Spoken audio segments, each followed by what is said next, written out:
So hello guys, welcome back again in this video. So इस video में हम NCERT class 10th science की जो बुक है उसके चैप्टर 3 के बारे में पढ़ेंगे। तो चैप्टर 3 जो है वो मेटल्स एंड नॉन मेटल्स के बारे में है, राइट। सो इसको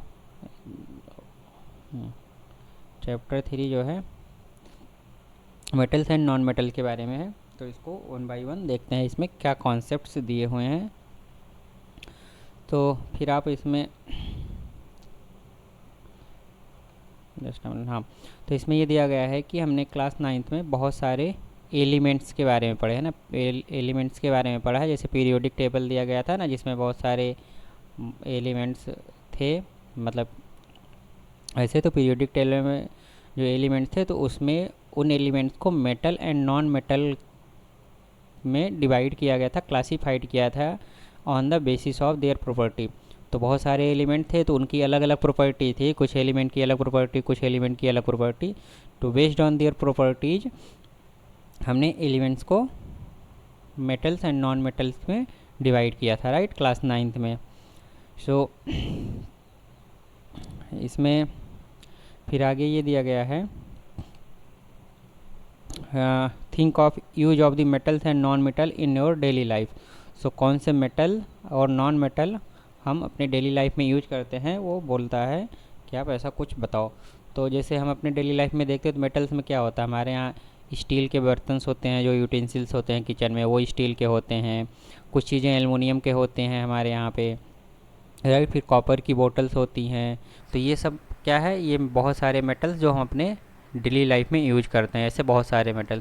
नॉन मेटल में अगर देखोगे आप डेली लाइफ में तो प्लास्टिक की बैग्स होती है, प्लास्टिक की हो सकता बोतल भी हो, या प्लास्टिक के बहुत सारे सामान हमें किचन और घर में मिल जाएंगे जो कि नॉन मेटल्स होते हैं। रबर्स होते हैं, वो होते हैं। और पेपर जिस पे हम लिखते पढ़ते हैं वो भी नॉन मेटल्स ही होते हैं, राइट। सो कौन सी property do you think while categorising this metal and non metal.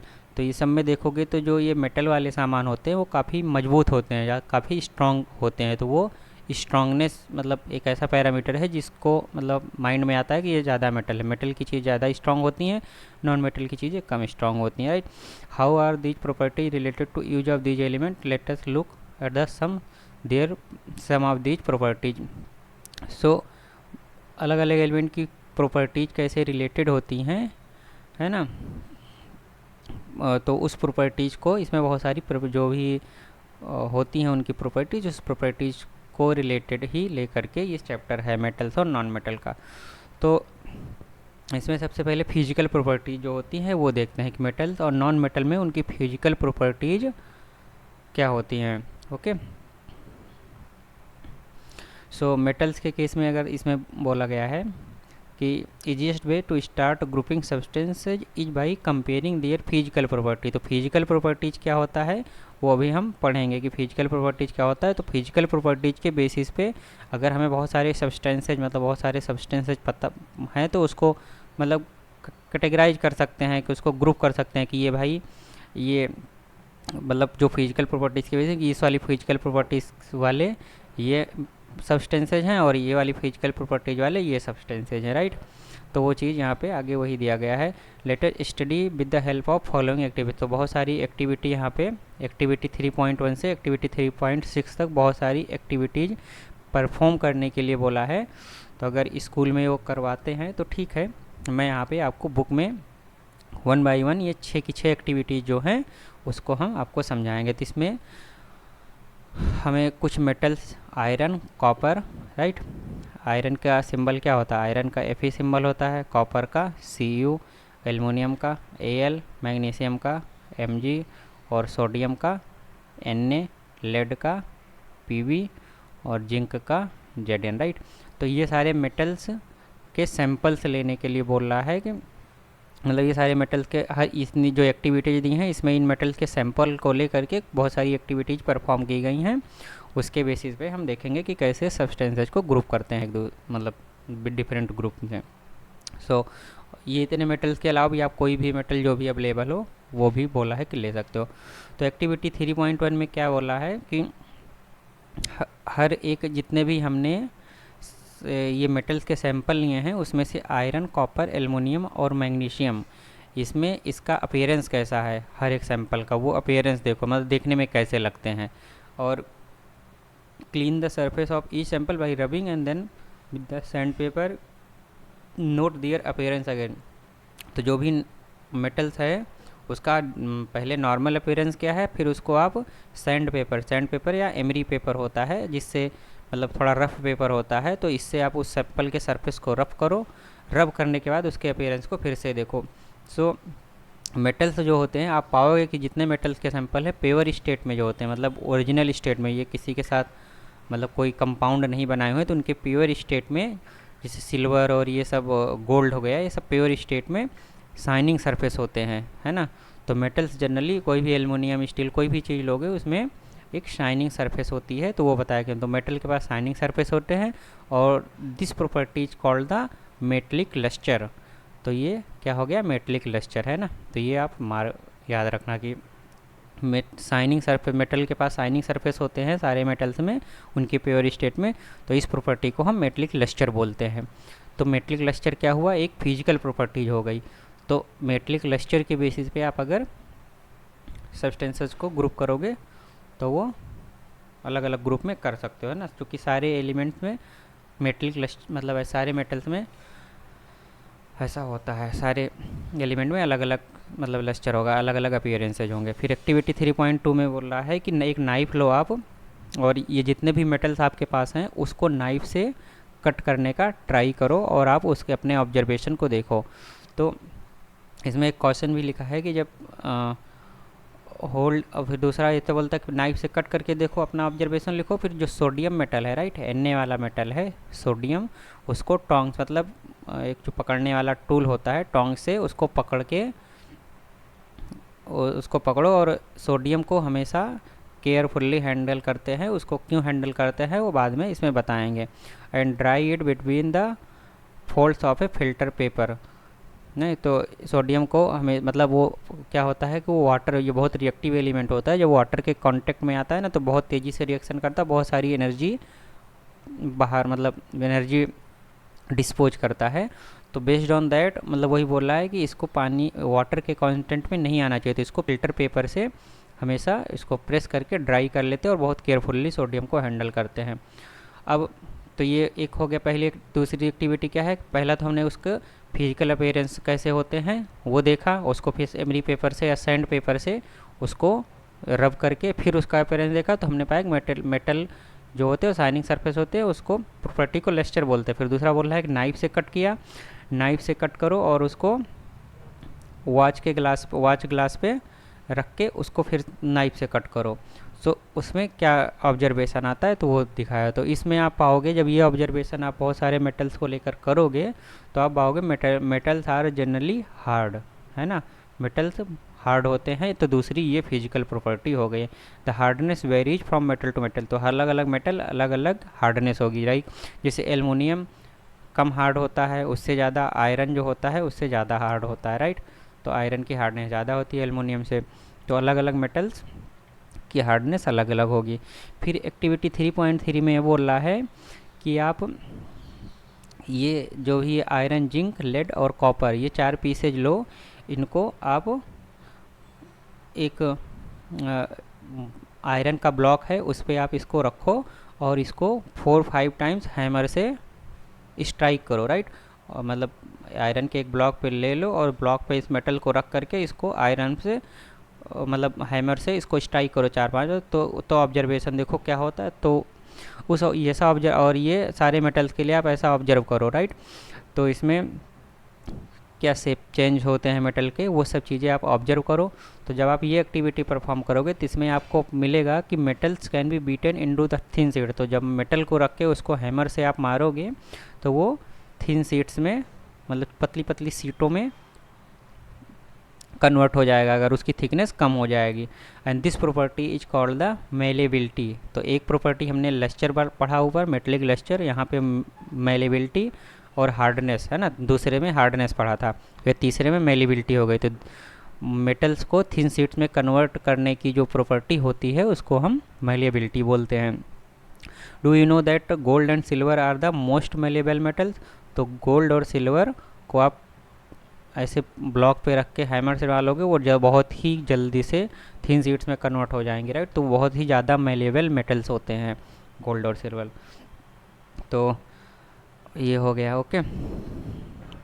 ये चीज़ आप देखोगे भी अगर रियल लाइफ में, तो जैसे मार्केट वगैरह कभी आप जाओगे तो मार्केट में जो आयरन वगैरह होता है उसको मतलब जस्ट हीट करके उसको रख के जब इस पर हैमर मारते हैं तो उसकी जो एजेज होती हैं, राइट, जैसे नाइफ़ की एजेज हो गई या कोई भी और कटिंग टूल हो गया, उसकी एजेज को शार्प बनाने के लिए उसको स्ट्राइक करके उसको बहुत ही पतला बना देते हैं जो कॉर्नर का एज होता है।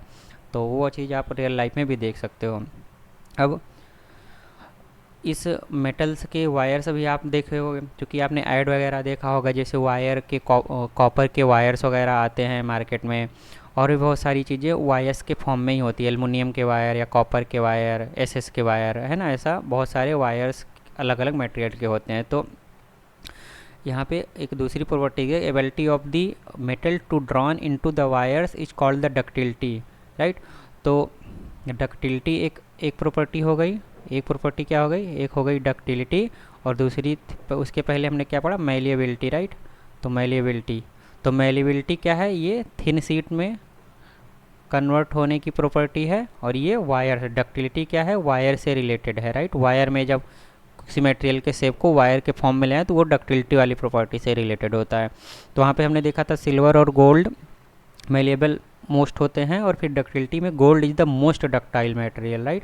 तो ये आप याद रखना, ये क्वेश्चन में पूछा जा सकता है कि एमसीक्यू टाइप में कि गोल्ड मतलब सबसे डक्टाइल मटेरियल कौन सा है, तो वो गोल्ड होता है। डक्टिलिटी का मतलब यही होता है कि उसको थिन वायर्स में कितना ड्रॉ करना, मतलब ड्रॉन मतलब उसको खींच के, जैसे ये मान लो मेटल है, राइट। अब इसको कुछ यहाँ पे हमारे पास एक डाई होती है या टूल होता है, जब उसमें यहाँ पे एक होल होता है, तो डाई में इसको यहाँ पे रख करके मटेरियल मॉल्टन मेटल को रख लेते हैं पिघला के, और इसको यहाँ से प्रेस करते हैं। जब प्रेस करोगे तो ये वायर के फॉर्म में ऐसे निकलेगा। तो कितना इजीली किसी भी मेटल को वायर्स के फॉर्म में ले सकते हैं, वो प्रॉपर्टी को डक्टिलिटी करते हैं, कितना डिफॉर्म कर सकते हैं उसको, right. So you will be surprised to know that a wire about 2 kilometre length can be drawn from 1 gram of gold. तो 1 ग्राम गोल्ड लोगे, है ना, 1 ग्राम गोल्ड से हमें लगभग 2 किलोमीटर, राइट, बहुत 2 किलोमीटर तो बहुत 2 किलोमीटर लॉन्ग वायर को हम ड्रॉ कर सकते हैं। मतलब 1 ग्राम गोल्ड से 2 किलोमीटर लंबा वायर हम बना सकते हैं, राइट। तो ये भी एक फैक्ट हो गया। It is because of their malleability and ductility that metals can be give different shape according to our. तो हमारी नीड के हिसाब से, जैसे जो भी हमारे किचन के टूल्स होते हैं या जो भी हमारे घर में मेटल्स की चीज़ होती हैं, वो डिफरेंट शेप में होती है। डिफरेंट शेप में कैसे बन पाती हैं, because of these two properties, है ना, मेलेबिलिटी और डक्टिलिटी। ये दोनों चीज़ों से के कारण ही हम उनको उनके डिफरेंट शेप में कन्वर्ट कर सकते हैं, राइट।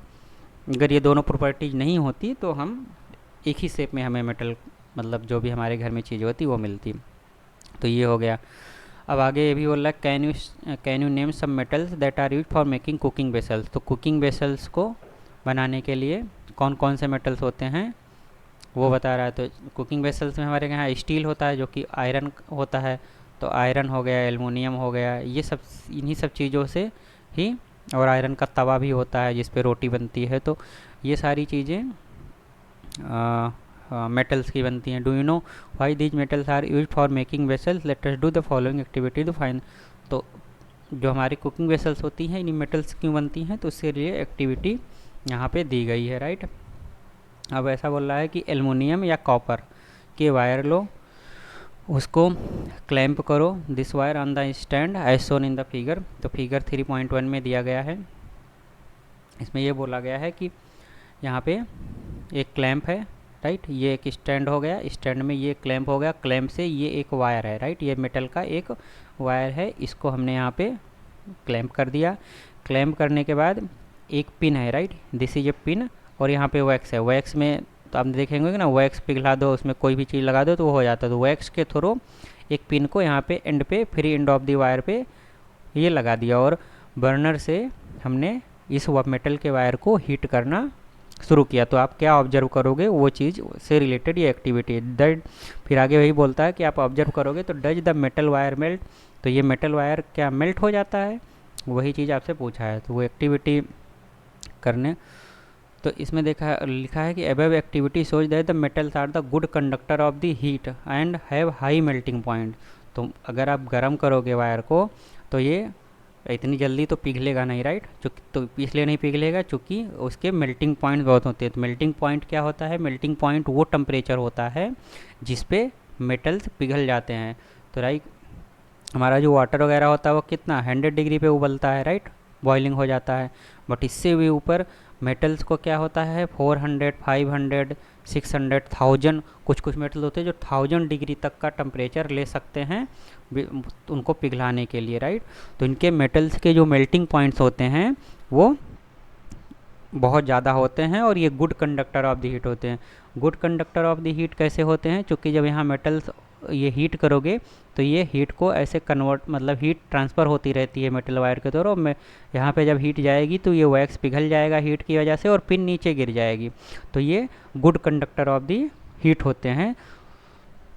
तो यहाँ पे हमें मेटल्स की क्या प्रॉपर्टी पता चली, good conductor of the heat एक प्रॉपर्टी ये पता चली, और ये मेल्टिंग पॉइंट बहुत ज़्यादा होता है, ये दो चीज़ें भी पता चली। मेटल्स के हीट के अच्छे कंडक्टर होते हैं मेटल, और उनके मेल्टिंग पॉइंट अच्छे होते हैं, राइट। तो best conductor of heat are the silver and copper. तो सबसे अच्छा हीट का कंडक्टर सारे मेटल्स में जो सिल्वर और कॉपर होता है वो सबसे अच्छे कंडक्टर होते हैं हीट के।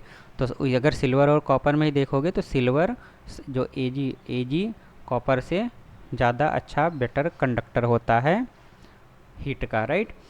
तो ये इसका हो गया। Lead and mercury are comparably poor conductor. अगर तो सबसे अच्छे हीट कंडक्टिविटी या हीट कंडक्टर जो होता है वो सिल्वर और कॉपर होते हैं, और सबसे पुअर की बात करें तो मरकरी और लेड, ये दोनों मेटल होते हैं। तो मरकरी को Hg से रिप्रेजेंट करते हैं एलिमेंट में, और लेड जो होता है वो Pb, राइट। तो ये हो गया। तो लेड और मरकरी जो होते हैं poor conductor of the heat होते हैं, तो ये चीज़ आप याद रखना।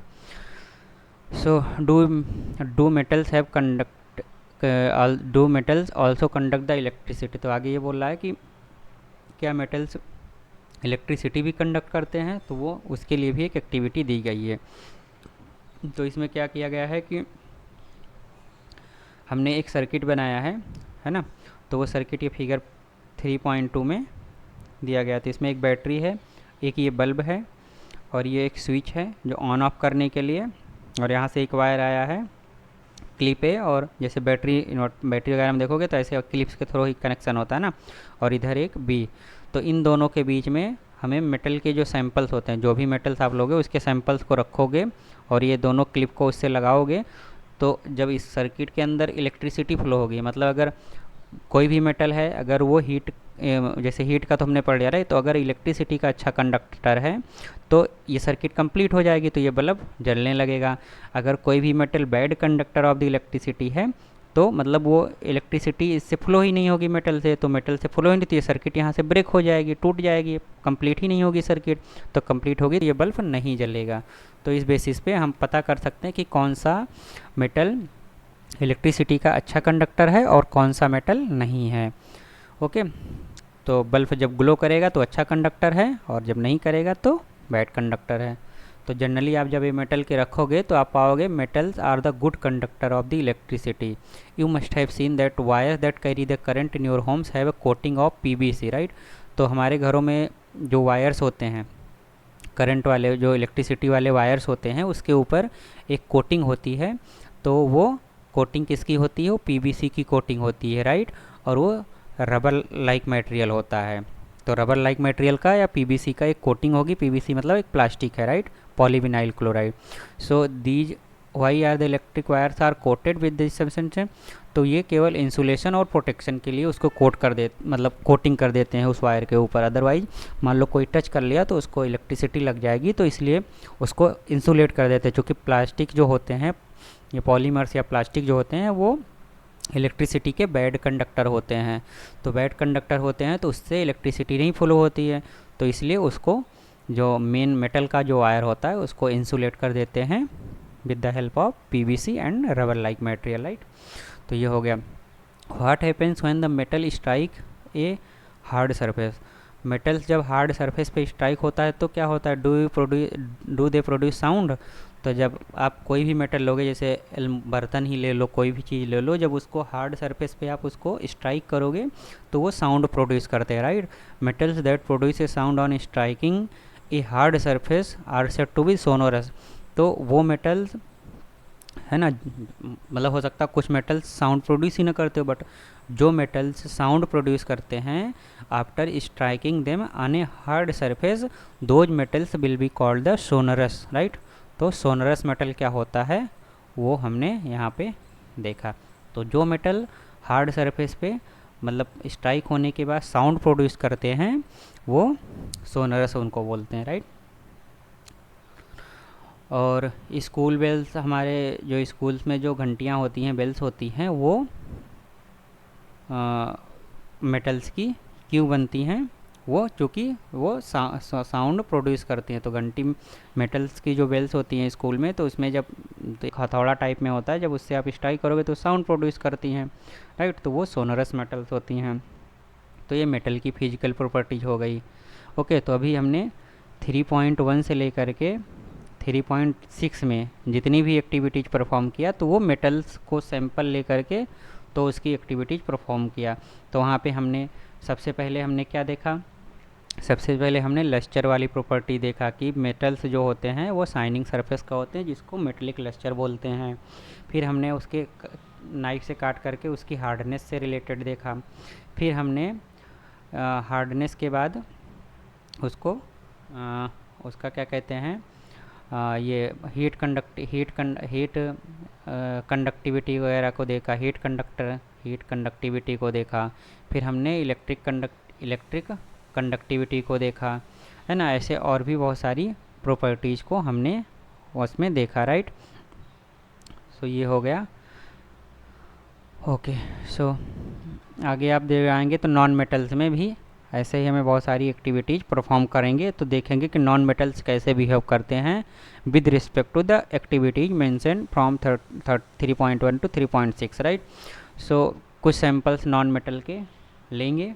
उसमें नॉन मेटल्स में क्या क्या आता है, कार्बन आ जाएगा, सल्फ़र आ जाएगा, iodine I, oxygen O, hydrogen, right. तो ये नॉन मेटल्स होते हैं। तो नॉन मेटल को जब नॉन मेटल्स, जैसे मेटल्स तो जनरली क्या होते हैं वो सॉलिड होते हैं, बट नॉन मेटल्स क्या होते हैं वो सॉलिड और गैसेज दोनों फॉर्म में पाए सकते हैं, except bromine which is liquid. तो ब्रोमियम जो होता है, ब्रोमीन जो होता है वो एक ऐसा नॉन मेटल होता है जो कि एक लिक्विड फॉर्म में होता है, राइट।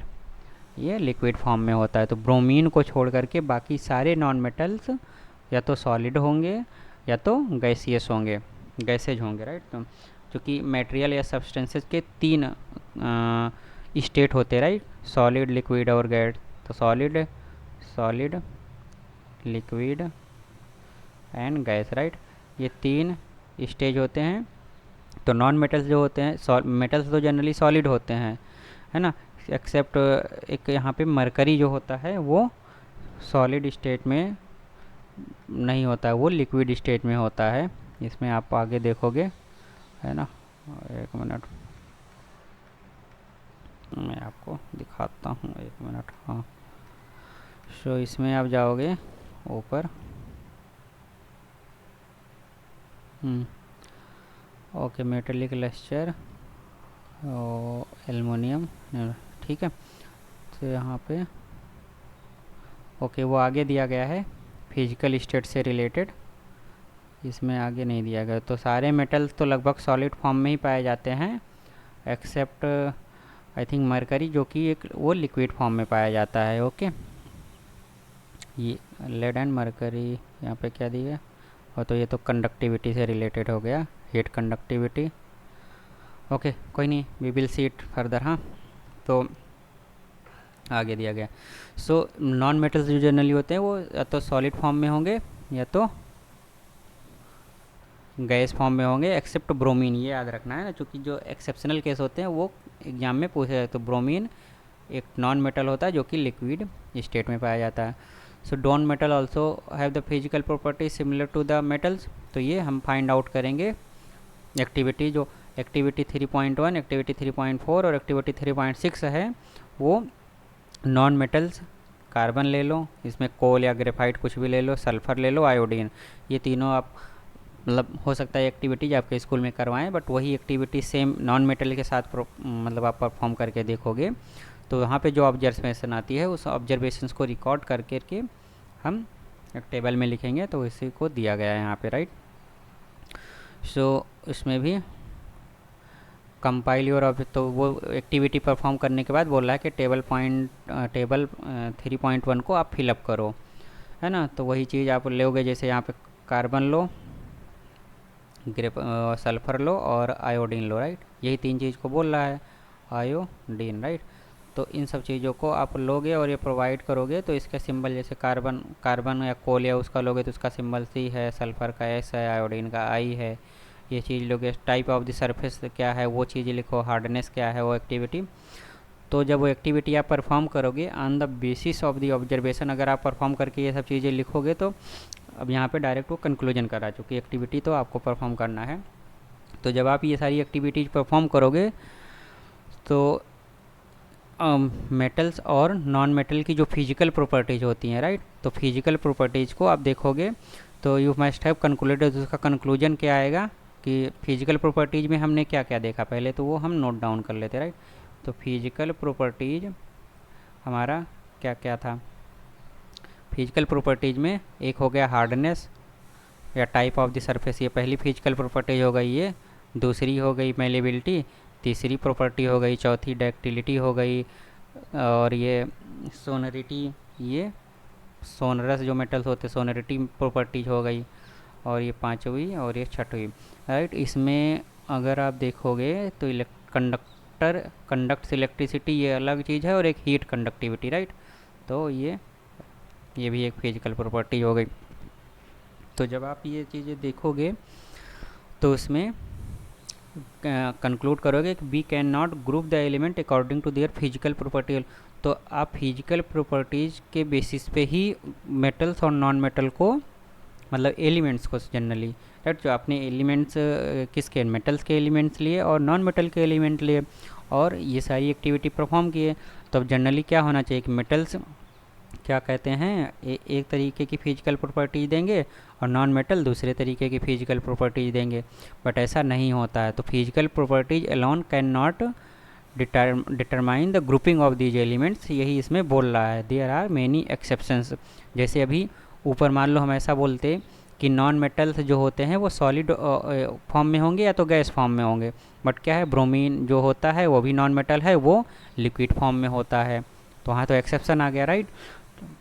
और अगर फिर मेटल क्या होता है जनरली सॉलिड फॉर्म में पाया जाता है, बट वहाँ पे भी मरकरी जो होता है रूम टेम्परेचर पे लिक्विड फॉर्म में होता है। तो सब एक्सेप्शंस होने की वजह से हम उसको एलिमेंट को फिजिकल प्रॉपर्टीज़ के बेसिस पे ग्रुप नहीं कर सकते हैं, राइट। तो यहाँ पे जैसे वही ये भी बता रहा हूँ कि सारे मेटल्स एक्सेप्ट मरकरी जो होता है वो मतलब सॉलिड, सारे मेटल्स सॉलिड फॉर्म में होते हैं रूम टेम्परेचर पे, राइट। कोई भी metal, aluminium, iron, anything you will take, it will be in the form of solid at the room temperature, right.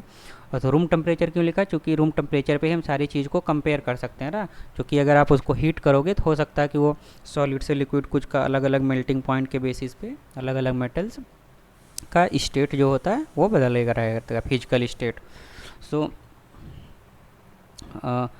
Mercury को छोड़ के सारे मेटल सॉलिड होते, ये हमने देख लिया। और मेटल्स के पास हाई मेल्टिंग पॉइंट होता है, ये भी हमने एक एक्टिविटी में देखा था, हैं। बट गैलियम और सीजियम है वेरी लो मेल्टिंग पॉइंट। ये दो मेटल्स होते हैं gallium and calcium, right. Gallium and calcium अलग होता है, कैल्शियम है वेरी लो मेल्टिंग पॉइंट। तो वेरी लो मेल्टिंग पॉइंट वाले मेटल क्या होते हैं, गैलियम और कैल्शियम होते हैं। और these two metals will melt if you keep them on, अगर आपने अपने हथेली पे उसको रखोगे तो ये बहुत ही जल्दी मेल्ट हो जाएंगे थोड़े से ही टेम्परेचर पे, ठीक। गैलियम और कैल्शियम ये चीज़ हो गया, ओके। बट और इसके अलावा देखोगे तो बहुत सारे मेटल्स का बहुत ही हाई मेल्टिंग पॉइंट होता है। तो मेल्टिंग पॉइंट के बेसिस पे भी हम उसको ऐसा बोल सकते थे कि जो मेटल्स होते हैं उसके मेल्टिंग पॉइंट ज़्यादा होते हैं और नॉन मेटल्स के बहुत कम होते हैं। बट ऐसा भी नहीं बोल सकते, क्योंकि यहाँ भी एक्सेप्शन है, क्योंकि गैलियम और कैल्शियम एक मेटल्स हैं जो कि बहुत ही लो मेल्टिंग पॉइंट्स होते हैं। तो मेल्टिंग पॉइंट्स का एक ये भी एक जो कि फिजिकल प्रॉपर्टी है, तो ये भी क्राइटेरिया नहीं यूज कर सकते हैं। सॉलिड, अगर सॉलिड, लिक्विड और गैस स्टेट की बात करें तो वो भी नहीं यूज कर सकते, क्योंकि मेटल्स सॉलिड तो जनरली नहीं होते। मरकरी एक ऐसा मेटल है जो कि रूम टेम्परेचर पे लिक्विड फॉर्म में पाया जाता है।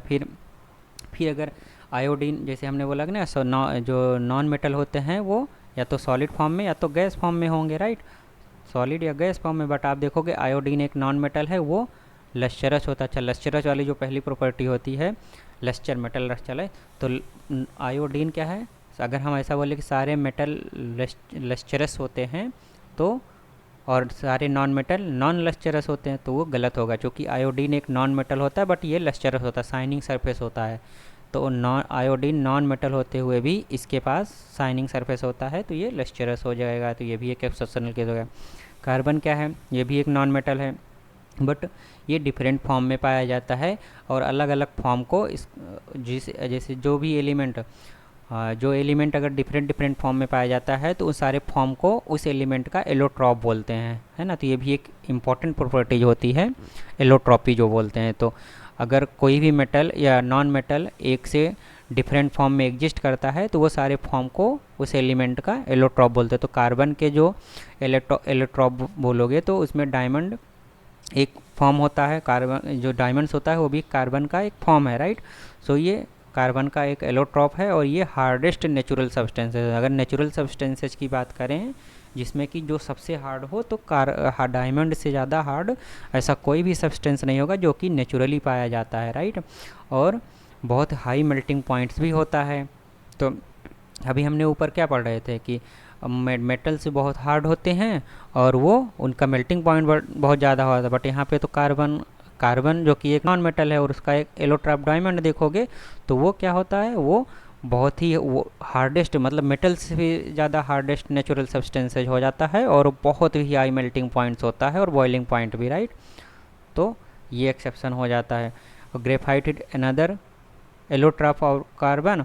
अब जैसे हम बोलेंगे कि मेटल्स तो इलेक्ट्रिसिटी कंडक्ट करता है और नॉन मेटल नहीं करते, तो बट ये भी नहीं सही होगा, क्योंकि क्या है, ग्रेफाइट क्या है, एलोट्रॉप ऑफ द कार्बन है और कार्बन क्या है, नॉन मेटल है। और इसमें आप देखोगे कि इलेक्ट्रिसिटी वो फ्लो करता है, ग्रेफाइट भी इलेक्ट्रिसिटी फ्लो करता है। तो नॉन मेटल, ग्रेफाइट एक ऐसा नॉन मेटल हुआ, मतलब कार्बन का एक फॉर्म हुआ, तो वो एक ऐसा नॉन मेटल हुआ कि जो जिसके थ्रू इलेक्ट्रिसिटी प्रोवाइड करती है। तो फिजिकल प्रॉपर्टीज़ के बेसिस में वही चीज़ यहाँ पे पॉइंट बताने की कोशिश की जा रही है कि फिजिकल प्रॉपर्टीज़ ये जो भी हमने डिस्कस की, मेल्टिंग पॉइंट, बॉइलिंग पॉइंट और उसके जो अपीयरेंसेज होते हैं, and then electricity, heat conductivity और इलेक्ट्रिसिटी कंडक्टिविटी, इसके बेसिस पे हम नहीं ग्रुप कर सकते हैं एलिमेंट्स को। तो वही चीज़ है। तो alkali metals like lithium, sodium and potassium are so soft that they can be cut with the knife. तो अभी हमने ऊपर ही पढ़ा था ना कि मेटल से जनरली लोगे जो सेंपल लिए थे कि उसको कट करोगे तो वो बहुत हार्ड होंगे, आसानी से नाइफ से नहीं कटेंगे। बट जो एल्कली मेटल्स होते हैं पीरियोडिक टेबल में, एल्कली मेटल यहाँ लेफ्ट साइड में जो सोडियम, पोटेशियम और लिथियम होते हैं, इसको एल्कली मेटल्स इसलिए बोलते हैं क्योंकि ये जब रिएक्शन करते हैं तो एल्कली, मतलब बेसिक नेचर होता है इनका, तो वो इसलिए इनको एल्कली मेटल्स बोलते हैं ना। तो और ये सोडियम, पोटेशियम जो होते हैं इसको आप, और लिथियम, इसको आप नाइफ से भी कट कर सकते हो, इतने सॉफ्ट होते हैं ना। और बहुत लो डेंसिटीज होते हैं, बहुत ही लो मेल्टिंग पॉइंट। तो हमेशा ज़रूरी नहीं है कि सारे मेटल्स हाई मेल्टिंग पॉइंट के हों, है ना। ये वाले जो सोडियम, पोटेशियम और लिथियम मेटल्स हैं ये बहुत ही लो मेल्टिंग पॉइंट हैं। फिर हमने ऊपर वो गैलियम और कैल्शियम भी देखा था, वो भी बहुत ही लो मेल्टिंग पॉइंट्स वाले हैं। तो element can be more classified as a metal and non metal on the basis of their chemical properties. तो अब हम अभी तक हमने ये सारी प्रॉपर्टीज जो ऊपर पढ़ी हैं, ये सारी प्रॉपर्टीज फिजिकल प्रॉपर्टीज है ना। अब हम केमिकल प्रॉपर्टीज के, मेटल्स और नॉन मेटल के केमिकल प्रॉपर्टीज के बारे में पढ़ते हैं। तो फिजिकल प्रॉपर्टीज आप अगर वो देखो, उसको नोट डाउन कर लो वन बाई वन है। तो मैं जस्ट यहाँ पे रिपीट कर दे रहा हूँ क्या क्या फिजिकल प्रॉपर्टीज है। एक तो हो गया उसका स्टेट, क्या हो गया, सॉलिड, लिक्विड या गैस, ये एक फिजिकल प्रॉपर्टीज हो गई, फिजिकल स्टेट, राइट। तो यहाँ पे फिजिकल स्टेट जिसमें सॉलिड, लिक्विड और गैस, ये आ जाता है। उसके बाद हीट कंडक्टिविटी, हीट कंडक्टिविटी, फिर electricity conductivity, electricity conductor, electricity conductor, फिर हार्डनेस, राइट। ये सब क्या है, ये सब, और फिर मेल्टिंग पॉइंट्स,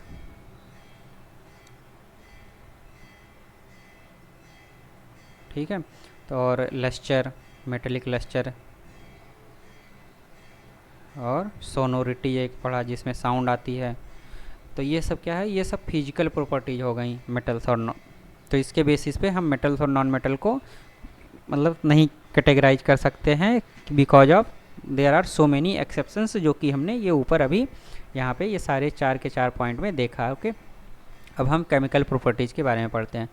केमिकल प्रॉपर्टीज़ में ये बोला गया है कि एक मैग्नीशियम मेटल का रिबन लेना है और सल्फ़र पाउडर लेना है। वो बोला है आप रिबन को, मैग्नीशियम रिबन को बर्न करो और उसके जो एसेज होते हैं, जो राख होती है, उसको वाटर में डिजॉल्व करो, है ना। मैग्नीशियम को जला करके उसकी जो राख होती है, एसेज जो होते हैं, उसको आप वाटर में डिजॉल्व करो। उसके बाद जो सॉल्यूशन आता है उसको रेड और ब्लू लिटमस पेपर के साथ उसको टेस्ट करो।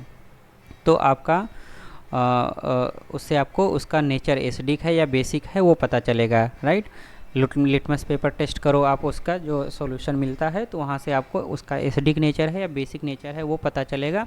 तो ये एक्टिविटी आपको परफॉर्म करने के लिए बोल रहा है। नाउ वही चीज़ आप सल्फ़र पाउडर के साथ भी रिपीट करो। पहले आपने मैग्नीशियम पाउडर लिया, मैग्नीशियम का रिबन लिया, उसको बर्न किया, उसके एसेज लिए, पानी में डिजॉल्व किया, लिटमस पेपर टेस्ट किया, फिर उसके वो एसिडिक है या बेसिक है वो आपने देखा, है ना।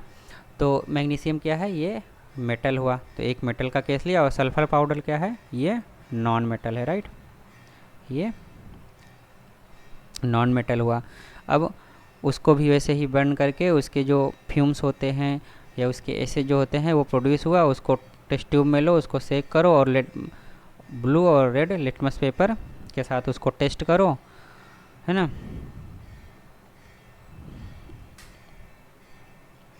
उसके बाद वो बताओ कि वो एसिडिक है कि बेसिक है। तो ये उसके जो केमिकल रिएक्शंस होती हैं वो भी आप लिख पाओ, तो वो लिखने के लिए बोल रहा है।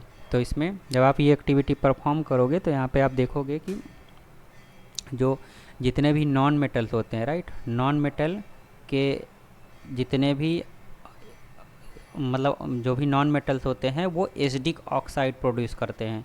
तो नॉन मेटल के जो भी होता है वो उसका जो एसिडिक या बेसिक नेचर अगर पता करें तो वो हमेशा एसिडिक होता है, और जब वाटर में वो डिजॉल्व होता है, राइट। तो वहाँ पे हमने जो सल्फ़र लिया, सल्फ़र का पाउडर, उसको जब लिटमस पेपर के साथ टेस्ट किया तो वो एसिडिक नेचर आया।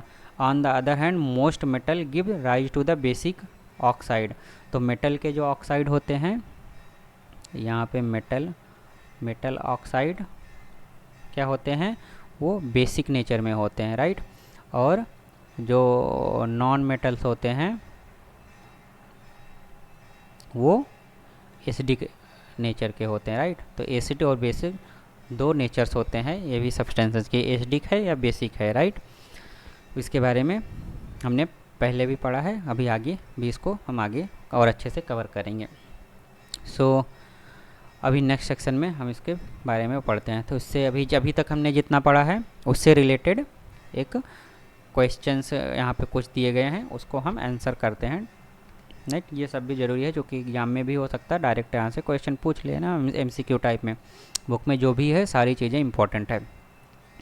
सो मेटल्स, एक ऐसे मेटल्स का एग्जांपल देना है जिसमें लिक्विड हो रूम टेम्परेचर पे। तो वो हमने पढ़ा था मरकरी, एक ऐसा मेटल है जो कि रूम टेम्परेचर पे लिक्विड फॉर्म में होता है। Can be easily cut with the knife. तो अभी हमने पढ़ा था ना सोडियम और ये पोटेशियम और लिथियम, ये क्या कहते हैं, ऐसे मेटल्स हैं जो कि नाइफ के साथ इजीली कट कर सकते हैं। Best conductor of the heat सबसे अच्छा देखा था हमने सिल्वर और कॉपर में होता है, बट सबसे अच्छा जो होता था वो सिल्वर में होता था, कॉपर से भी अच्छा। फिर poor conductor of the heat हमने पढ़ा था मरकरी और लेड, दो ऐसे मेटल्स होते हैं जो कि poor conductor of the heat को मतलब हीट सप्लाई करते हैं।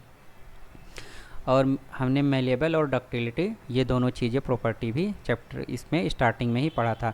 डक्टिलिटी क्या है, वायर्स में ड्रॉन करने से रिलेटेड प्रॉपर्टी थी, और मेलेबिलिटी जो क्या थी वो थिन शीट में मेटल्स को थिन शीट में हैमर से स्ट्राइक कर करके जो थिन शीट्स में कन्वर्ट करने से रिलेटेड प्रॉपर्टीज़ थी।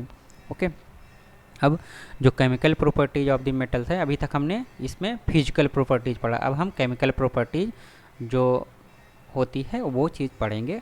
ओके, सो ये अभी वीडियो थोड़ा लंबा हो जाएगा, तो मैं इसको केमिकल प्रॉपर्टीज को नेक्स्ट वीडियो में I will take up. Okay, thank you very much, please like this video.